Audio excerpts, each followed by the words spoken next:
mahirap. Sabi niya, kaya niya gusto yon kasi magnanakaw siya. Siya ang tagapagtago ng ingat yaman ng kanilang ministeryo. Para saan? Para sa ministry? No. Ginagamit niya ito para sa kanyang sarili. He used to help himself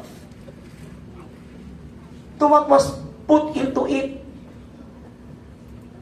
Kaya sabi sa akin ni Brother Rod, money, never ka hahawak ng pera. Supervise pero humawak. Hindi ako kailanman sumama sa pagbibilang. 43 years ko na akong ginagawa yan. Napakadali sabihan ako na, si Bishop Manny nagnakaw yan. Si Bishop Manny gumalaw ng pera yan. Madali po yung sabihin. Ay, super dali. Pero hindi ako signatory sa church kasi bakit? Doon ang temptation. Gagalaw ka ng pera. Alam mo, pinakamahirap galawing pera? Tanungin niyo kung ano. Yung wala namang pera, pinakamahirap. Nung nag-start ang life giver, walang pera. Kahit itaktak mo yung tawag dito, envelope. Ang daming tao pumupunta dun sa bag. Bigay ng bigay. Anong tinataktak na nila? Walang lumahalabas na gano'n eh. Ba't wala lumahalabas? Wala. Pinakamahirap budgetin yung wala. Life giver started with that. Ang hinawakan kong pera na nagbigay dito sa building na ito, milyon po ako. Kasama ko lahat, may kasama ko. Bigay mo na agad sa finance, parisibukan. Picturean, send doon sa nagbigay.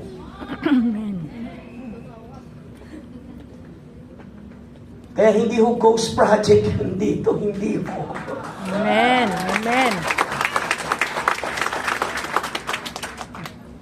Alam mo problema niya, nasanay na siya para nakawin yung kinukonsider ni Lord sacred o sacred. Sabi nito, Judas wasn't just stealing from people. The problem with Judas is that he was stealing from God, from Jesus Himself. Matindi itong mama na ito, naka-bulletproof to, hindi sa dibdib. Ang bulletproof niya nandito. Sa mukha. Kasi ang perang hawak niya para sa gawain ng Diyos, para sa duka, sa pangangailangan ng ministeryo. Kailangan ng tao, kailangan ng ministeryo, pero ninanakaw talaga niya. Kasi inaangkin niyang kanya. Pinag-iingat. Lord Jesus, hindi kita pahawakan ng pera kasi dapat ingatan kita para hindi ka matukso.